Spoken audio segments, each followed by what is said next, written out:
I was lucky enough to get a great job after I graduated. I make pretty good money and my job is challenging but fun. Some of my friends didn't bother with college and some who did chose less lucrative fields. I'm not rich or anything, I'm not buying a Porsche anytime soon. I have a good salary and very few bills since I still live at home.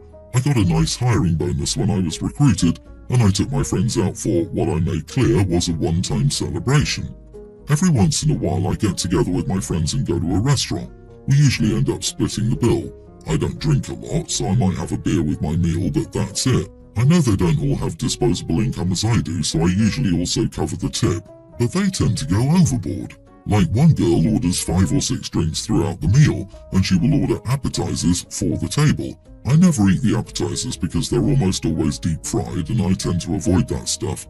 It's also common for one of us to leave and just cash app or leave money for the bill. Last Saturday we went out to a nice Mexican place. The food was excellent and my margarita was delicious. That girl brought her girlfriend and some guys brought their girlfriends. I mentioned that I had to have an early night. So after we finished eating, I hung around until everyone started ordering more drinks and desserts and stuff. And I'm not joking here, one girl ordered a to-go meal for her roommate. I excused myself and went to the bathroom. Afterward, I paid my bill at the front of the house and bailed. I started getting texts about 45 minutes later. The bill came and they wanted to split it. I told them I'd already paid and had to leave. My bill was $55 including the tip. The 3 guys and the girls were going to be splitting the remaining $640. They wanted to split their gas bills as well. The other guy who didn't invite someone was saying it wasn't fair for him to split the bill when I didn't. I said that I'd paid for my food bill and wouldn't give more. They ended up each paying their own bill and one guy ended up paying for his dates and her roommate's food. He's especially salty about the situation. The other single guy also ended up just paying for his stuff, which is also in their bad books. I feel bad for leaving them without saying goodbye, but if I'd stuck around, I'd be subsidizing food for strangers. So, am I the idiot for doing an Irish exit? He is especially salty about the situation. Poor guy. He was trying to get everyone else to pay for it and failed. He'd also be salty if he tried to steal $100 out of your wallet and you caught him. Not the idiot. Yes, it would have been better to be more direct, but the reason for their upset isn't because you left without saying anything. It's for failing to subsidize their greed. So if you want to hang around these people again, just be blunt from the start that it's separate checks. Funny how his date and her roommate didn't pay in either. Maybe he should be salty at them instead. Oh, and someone took the takeout meal. Some folks are so damn cheeky. But I feel you should have gone back to the table and said, I paid for my portion, good to see you guys, I have an early morning. Besides that, you're not expected to pay anyone else's bills, so they have no cause to be upset.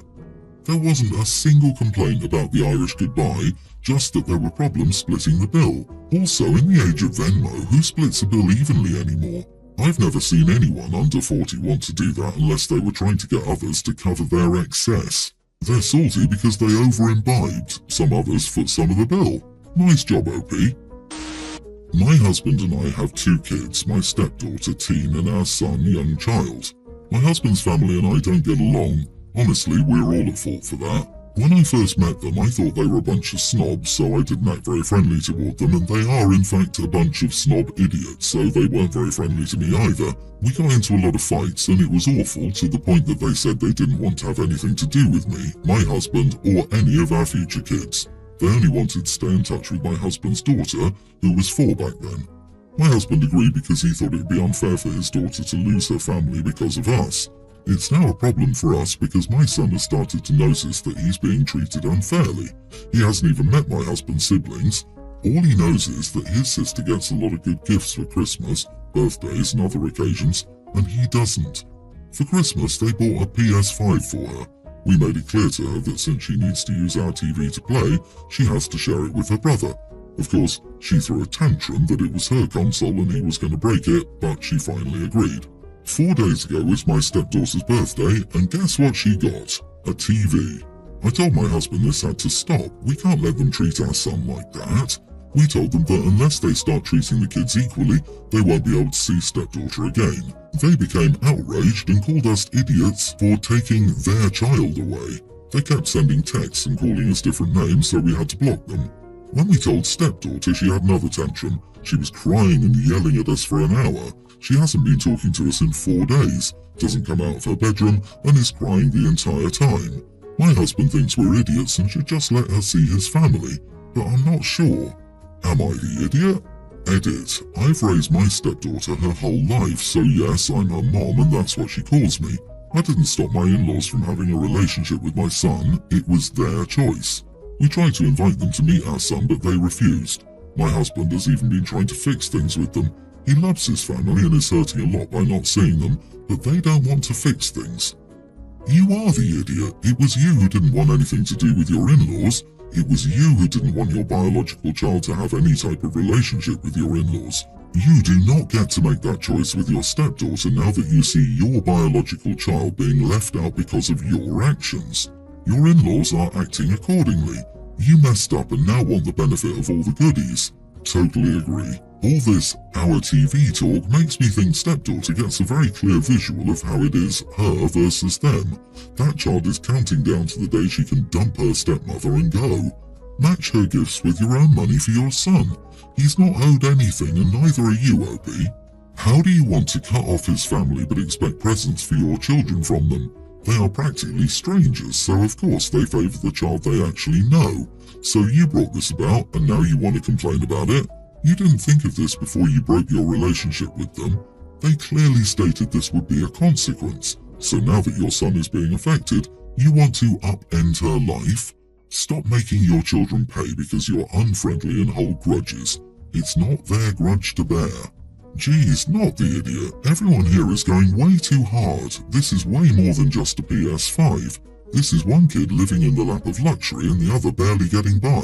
I bet half of y'all would be the first people talking about the evils of capitalism, and yet here we are blaming a kid because he's upset someone in his life basically flaunts money in front of them, which is absolutely tasteless. Your in-laws are idiots because clearly they're bribing this child. As adults, they're aware of the situation they're creating, especially with that weird their child comment. They're breeding resentment between siblings, and that's awful. My female teen family likes to have a movie night. We basically do that on Fridays when my parents don't have work and my sister, 19, doesn't have too much work for college. It usually happens once a month. Mom insists on doing it or just having us all play a game so we can bond and have a good time, and it's really fun so no one complains about it. Anyways, I recently noticed that my sister, 19, starts crying every time we watch a movie, like, not sad movies or anything like that. Any movie for younger kids that we usually put on for my other sister, tween, can make her tearful. It's usually random movies about friendship, simple ideas like that, or just Disney movies or Studio Ghibli ones. She doesn't cry at all at anything else. I have no idea why. It's also during random parts of the movie that it makes no sense to cry about, like someone flying, hugging someone, or sitting in a garden or something. No one else really notices because it's usually dark and we don't really talk during movies. Plus, my sister is usually very unemotional. This is so unexpected that even if I told anyone they wouldn't believe me till they saw it. She also makes no sound anyways. It also only happens that my sister is seated next to me during the movies, and my parents and other sister are further away so they wouldn't notice at all. I notice because I usually have to check my phone so her face is a bit clearer for me. This week my mom suggested another movie like that for us to watch next week, and since this time she agreed we'd be doing it with my friend coming over, I thought it would ruin the mood for the night if she saw my sister like that, and it was just not something I wanted to deal with. My friend is also nosy and knows my sister very well, and I want us to have fun without my sister in the picture. So here is where I might be the idiot.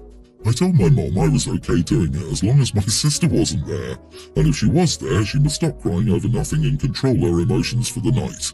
My mom didn't see where I was coming from, and told me if that was the case, they could do it without me. I don't really want that, so I told her that my sister is too old for this anyways, and we could just not invite her from now on. She looked upset and told me to go to my room. Am I the idiot? You are the idiot, this is so mean. Why do you care if she cries? Why does crying bother you? Is it loud? You say that no one notices, so it seems like silent crying. Think about why emotional expression bothers you so much.